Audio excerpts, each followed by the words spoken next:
dhawaan mudan madaxweyne ama toddobaadkanba waxaa dalka yimid oo muqdisho soo booqday ra'iisul wasaaraha Ethiopia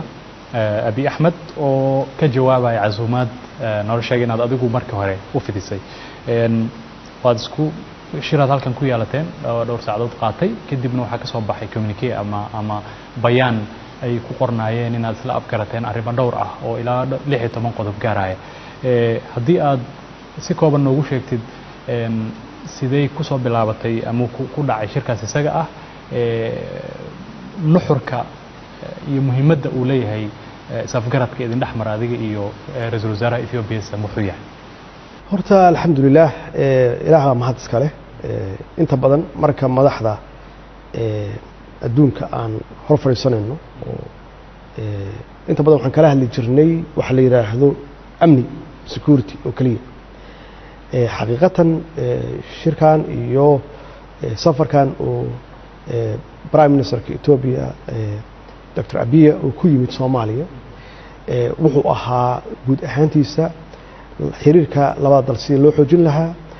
isagoo ku dhisan ama ku base garaysan is-ixtiraam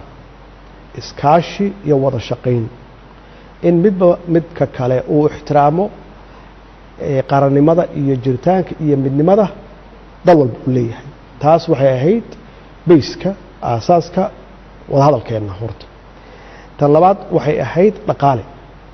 awal waxaan ka hadli jirnay amni iyo security ka hadli jirnay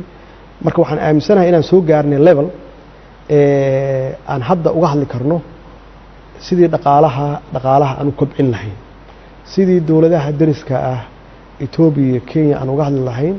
isu socodka dhaqaalaha iyo socodka xorta ah ee bulshada waxaan aaminsanahay inaan taaganahay meel fiican hadiiba annagana laga damci karo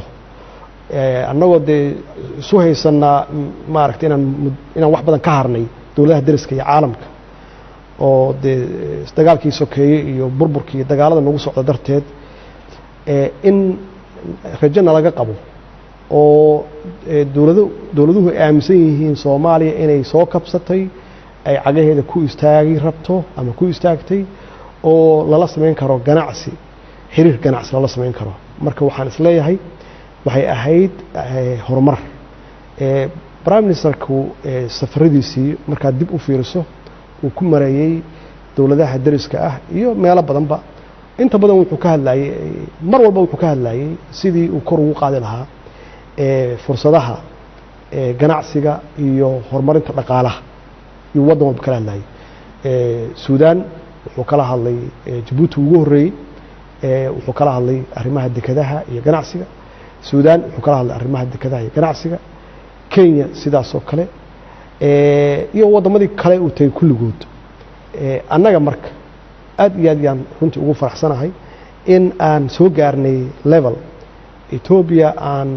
ka wada hadalno maxaan istari karnaa sidee u kala faa'iideysan karnaa Ethiopia maxay haysaa oo annaga u baahannahay annaga maxaan u baahannahay oo Ethiopia ay u baahan tahay xaqiiqatan waxaan ka arkay prime ministerku waji fiican oo u arko Soomaaliya inaan soo gaarnay meel aan iyagana wax tari karno iyaguna ay waxna tari karaan marka taas waxay keentay Soomaaliya waxaan offer garan karno waxa aan iyaga ay nooga baahan yihiin bacdama ay yihiin landlock aysan dekada lahayn maxaan annaga Soomaaliya aan dhaqaalahooda aan ku kordhin karnaa waxa weeye waa dekadahaasna anagu dhaqaalo uma haysano iyaguna dhaqaalo uma haystaan ku dhisan laakiin waxa bilaabanaya markiiba hadii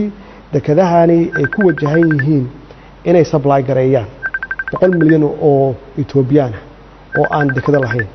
in dalal iyo shirkado badan iyo shakhsiyaad badan oo ganacsato ah ay maal gashadaan maxaa yeelay meeshaas waxa jooga consumers badan ayaa jooga annagu marka cid alla cidii maal gashanaysa dekadaheena afar kaliya ma xitaa waxaan jeclaan lahay inay ka bataan bacdama aan 3300 oo kilomitir aan leenahay oo ah xeebta ugu dheer Afrika inay noqoto xeebaheena ay noqdaan xeebaha markab kasta oo soo maraya aagga uu istaagi karo uu ka qaadan karo shidaal uu ka qaadan karo raashin uu ku nasan karo bacdamaa ilaa 60,000 ilaa 70,000 oo maraakiib ay maraan aagga ay maraan marka in annagu aan noqonno ilaahina dee uu nagu abuuray meel istaraatiijig ah inaan noqonno dal istaraatiijigiisa ka faa'iidaysan kara oo uga faa'iideyn kara dariskooda iyaguna waxay hayaan population aad fara badan 100 milyan 100 milyanna waxaa ku xiga South Sudan iyada naftigeeda ilaa Uganda dadkeenana waxaa la og yahay inay u tagaan ganacsi iyo baayac mushtar u tagaan ilaa Koonfur Africa ilaa West Africa marka haddii aan u soo dhaweynay opportunity iyagoo dalkoodii jooga aan u keenay wax alla wixii ay uga baahnaayeen si ay dhaqaalaheena Soomaaliya dhaqaalaha ganacsadeena ay u kobocdo inaan u keeno fursadaas runtii waa mas'uuliyad haddana saaran shalayna nasaarnayd oo aan ka gaabinay dadkan soo socda oo na bedeli doonana aan u fudeyn iyo jiilka soo socdaba aan u fudeyn doono si ay noloshooda iyo mustaqbalkooda wax uga bedesho arintaas waay mudan madaxweyne qodobka ugu hadalhaynta badan arinta heshiiska ama heshiiskan aad adigi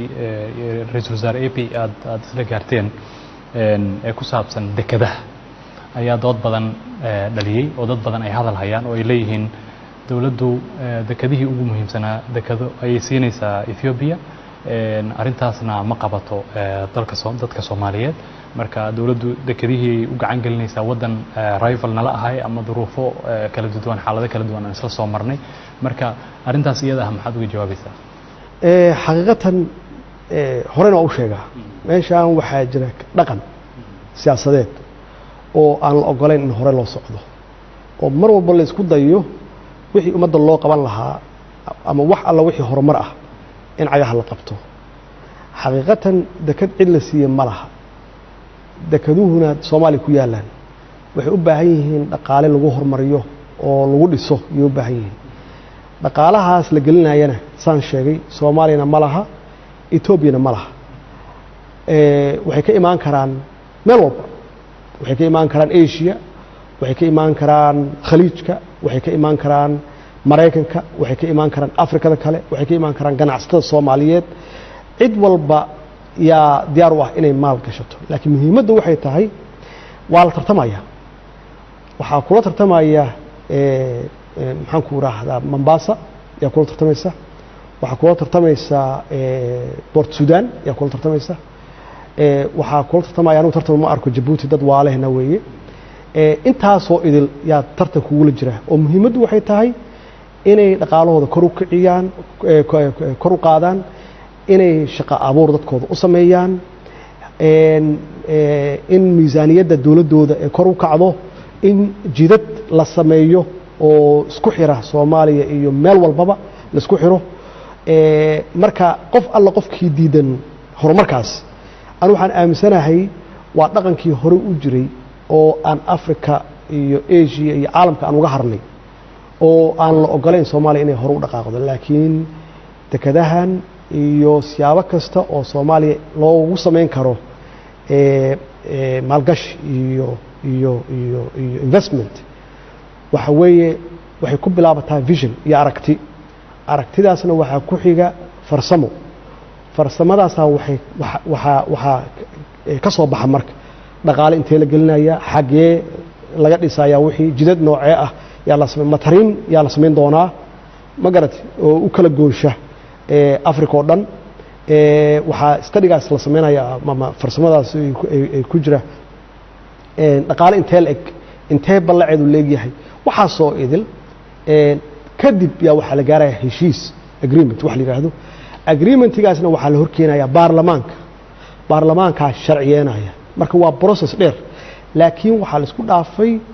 vision wax la yiraahdo aragti dheer marka aragtidaas dheer yaa lagu kala hormaraa marka aragtideeda iyo aragtida dawladana waxay tahay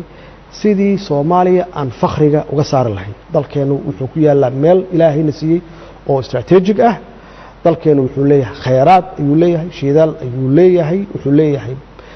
kalluun ayuu leeyahay macdan ayuu leeyahay xooluu leeyahay beeruu leeyahay macnaheedu waxay tahay cid walba oo wax gashan karta waa inay soo marto albaabkaasna wuxuu yahay dowladda federaalka ah weeye kabacdina aan aragno waxa ay hayaan laga munaaqishoodo heshiis la gaaro sharci loo bedelo ma garat markaasi intaas markaas ku soo waxay ku soo dhamaanaysaa annaga waxaan qaadanaynaa wixii danta noogu jirto aan qaadanaynaa wadaniyadu ma aha dagaal iyo qori iyo wax iska celin maaha wadaniyadu ama patriotismku waxay tahay inaad waxaaga aad haysato aanad kubciso adoo xafidanaya oo ilaashanaya oo danahaaga ilaashanaya inaad ka shaqayso sidii aad u kubcin lahayd aad u korin lahayd si aad ula tartanto caalamka taas way patriotismku